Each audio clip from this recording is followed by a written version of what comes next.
Olá a todos da 81 Sport Web. Agora nós estamos hoje aqui no dia 26 de fevereiro de 2011 com o nosso Sérgio Miranda Paz. Sérgio Miranda Paz, que é doutorado em turismo, mas também faz parte do grupo Memória de Futebol, integrante desse grupo, e também já esteve em todas as Copas desde 94, pessoalmente. Hoje estará conversando conosco aqui no 81 Sport Web. Uma primeira história, eu queria que você contasse para nós bem resumidamente a história do Garrincha e do Rádio Suíço. Você poderia... Rádio Sueco. Rádio Sueco, perdão. Na Copa de 58, o Garrincha, a história diz, né, que o Garrincha teria comprado um rádio lá na Suécia e que o Mário Américo, o massagista, teria dito para ele: o que você vai fazer com esse rádio no Brasil, já que ele não fala português? E aí o Garrincha teria vendido esse rádio a um preço muito mais barato ao próprio Mário Américo. Sim. E eu, um ano passado, fiz uma apresentação aqui contando que essa história tem várias versões.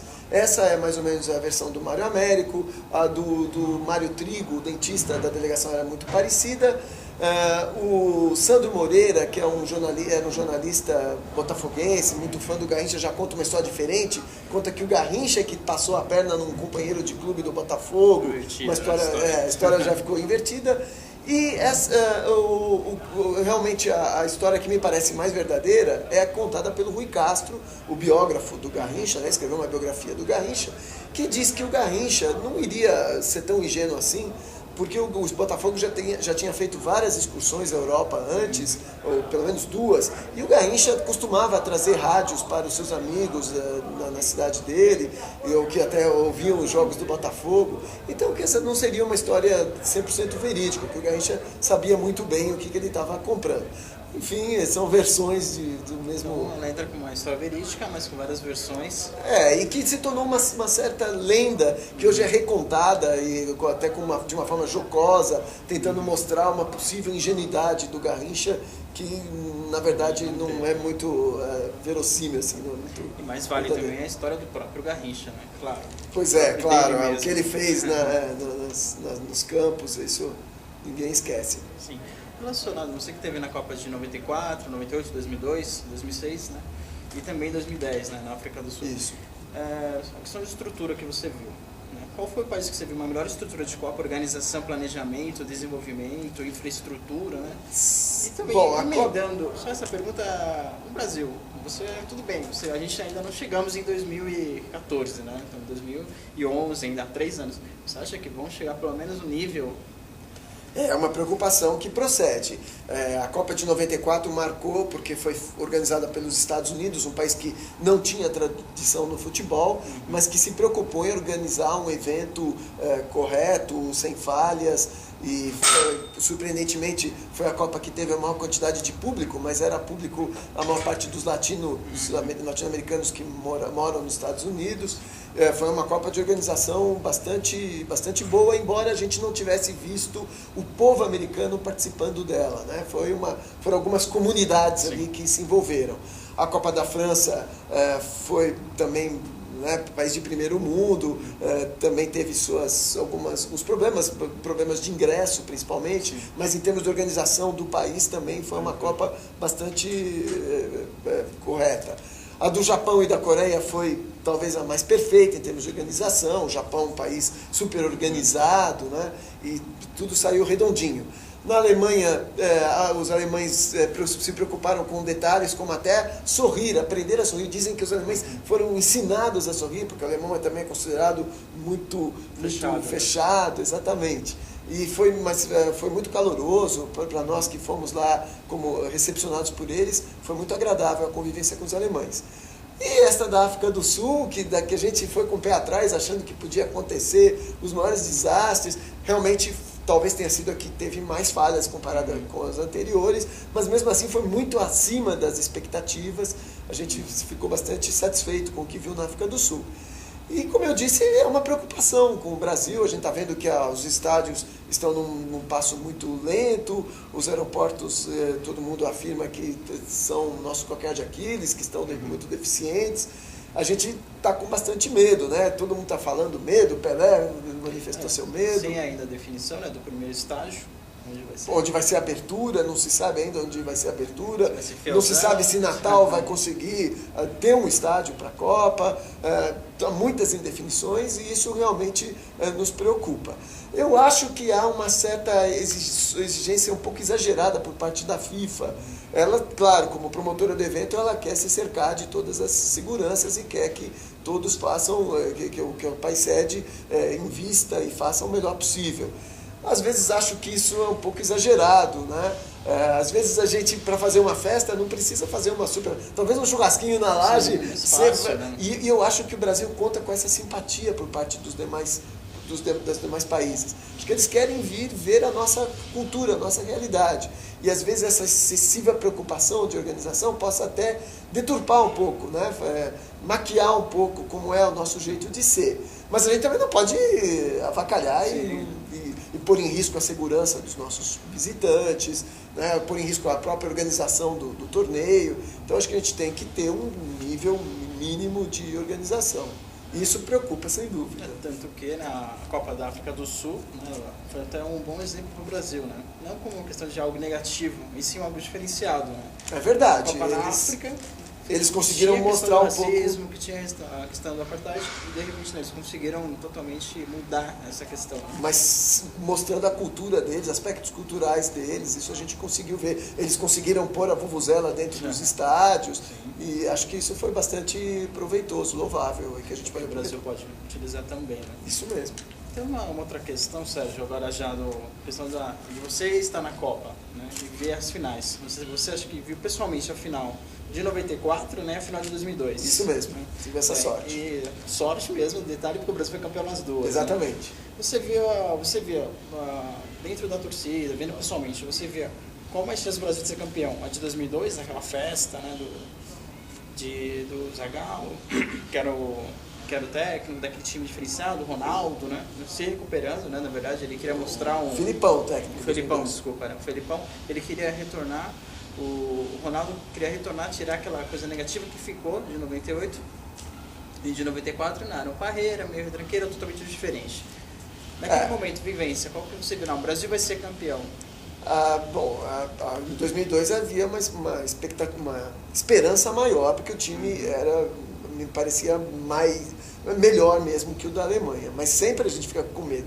Agora em 94 a emoção que primeiro foi a minha primeira Copa ao vivo, e a emoção por ter sido numa disputa de pênaltis. Eu ainda tive uma história anterior que eu, enfim, fui detido por alguns minutos por estar tentando vender ingressos, porque eu tinha coisa de ingressos a mais. Enfim, por uma série de circunstâncias, a emoção de 94 foi muito maior. 2002 foi também emocionante. Eu estava atrás do gol do Kahn, quando o Rivaldo, né, chutou aquela bola. Eu falei, mas o que o Ronaldo está fazendo? Vai correr em cima do goleiro? Vai querer brigar com o goleiro? Né? E de repente eu não conseguia, estava num nível meio baixo, eu não via ele soltando a bola, eu só vi o Ronaldo chutando. E, quer dizer, foi também muito emocionante. E ter visto a taça de perto. Eu lembro do Roque Júnior, fomos separados por um vidro. Você vê a Copa na mão do Brasil, né, conquistada meia hora antes, uma chuva de origamis. A gente, né, os japoneses fizeram uma festa muito bonita. Então, todas elas têm as 7 vitórias, é como você contou, a volta por cima do Ronaldo, 8 gols. Foi muito emocionante também. Foi aquela sensação de que realmente a gente era o melhor do mundo, sem dúvida, né? Naquele momento, né, em 2002, com o Filipão. Né? Com o Filipão, com certeza. E agora só mudando o foco, né?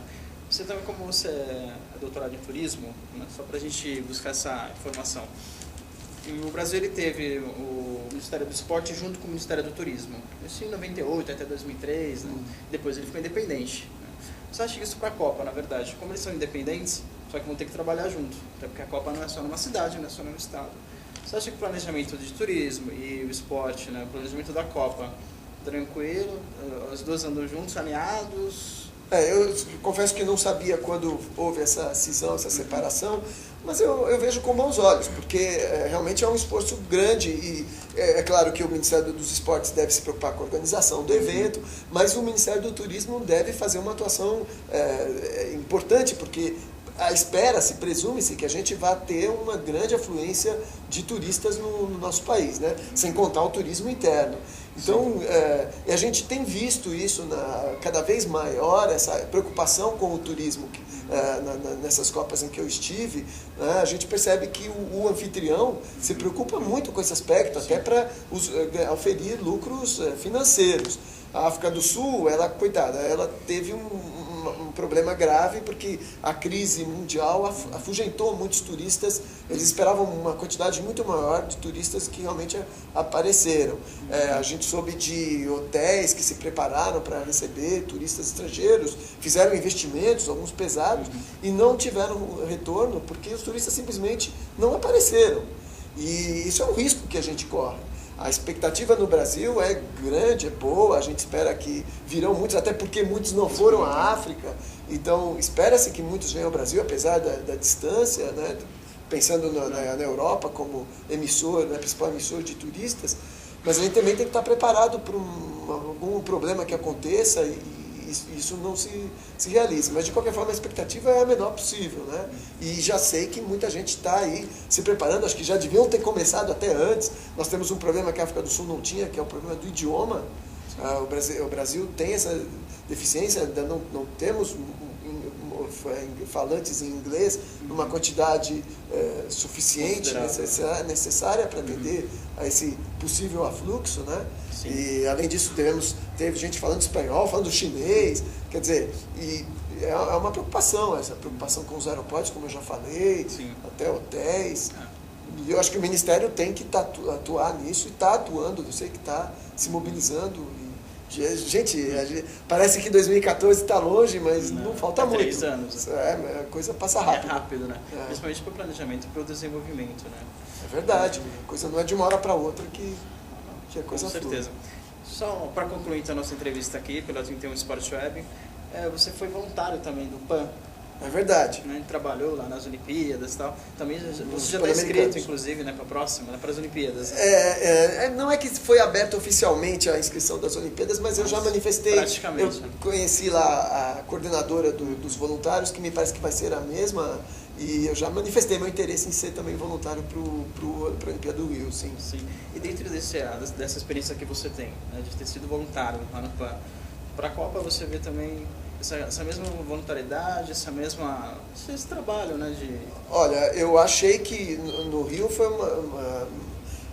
houve uma porção de problemas, superfaturamentos, o legado que a gente esperava não ficou, né? Não ficou tanta coisa. Sim. Mas em termos do evento em si, de como ele foi, os voluntários, a ação dos voluntários, a abertura que foi muito elogiada pelos estrangeiros. Eu tive a oportunidade de conversar com um australiano que tinha trabalhado na Olimpíada de 2000 em Sydney e ele ficou maravilhado com a abertura do Rio. Então eu acho que nós brasileiros, esse envolvimento popular, que acho que foi muito importante até na escolha do Rio como sede na Olimpíada de 2016, eu acho que nesse ponto o brasileiro está dando um suporte, o povo em si, né, está dando um suporte. Eu espero que não sejam iludidos, que não, né, a gente torce para que os dirigentes realmente cumpram com a sua função, porque o que depender da população brasileira, eu tenho certeza de que ela vai corresponder à expectativa. Acho até que vai ser difícil até fazer a seleção de voluntários. Sim. Em geral, há um número limitado, e na África do Sul eu soube que houve muito mais candidatos do que realmente os que atuaram, né? Houve uma seleção. Sim. Então eu acho que no Brasil também, com o risco até de não poder ser selecionado, porque sim, imagino que, tomara, gostaria, mas eu sei de muita gente que vai se oferecer e vai ter que se fazer uma seleção, infelizmente. Mas isso é bom porque eu acho que vão ficar aqueles que realmente estão imbuídos de colaborar, de contribuir para o evento. Eu acho que nesse ponto o brasileiro é muito hospitaleiro, sim, é muito parecido com o sul-africano. Então, tanto na Copa quanto na Olimpíada, eu tenho a impressão que nesse ponto a gente vai se sair bem. Com certeza. Então, estivemos com o Sérgio Miranda Paz, doutor em turismo, também integrante do grupo do Memória de Futebol. E alguma palavra? Não, eu queria agradecer a oportunidade de estar falando para vocês e espero que todo mundo concorde, né, e colabore para esses eventos que nós estamos esperando aqui 4 anos. Sim. Então eu agradeço a Sérgio Paz Miranda. Obrigado. 81 Sport Web.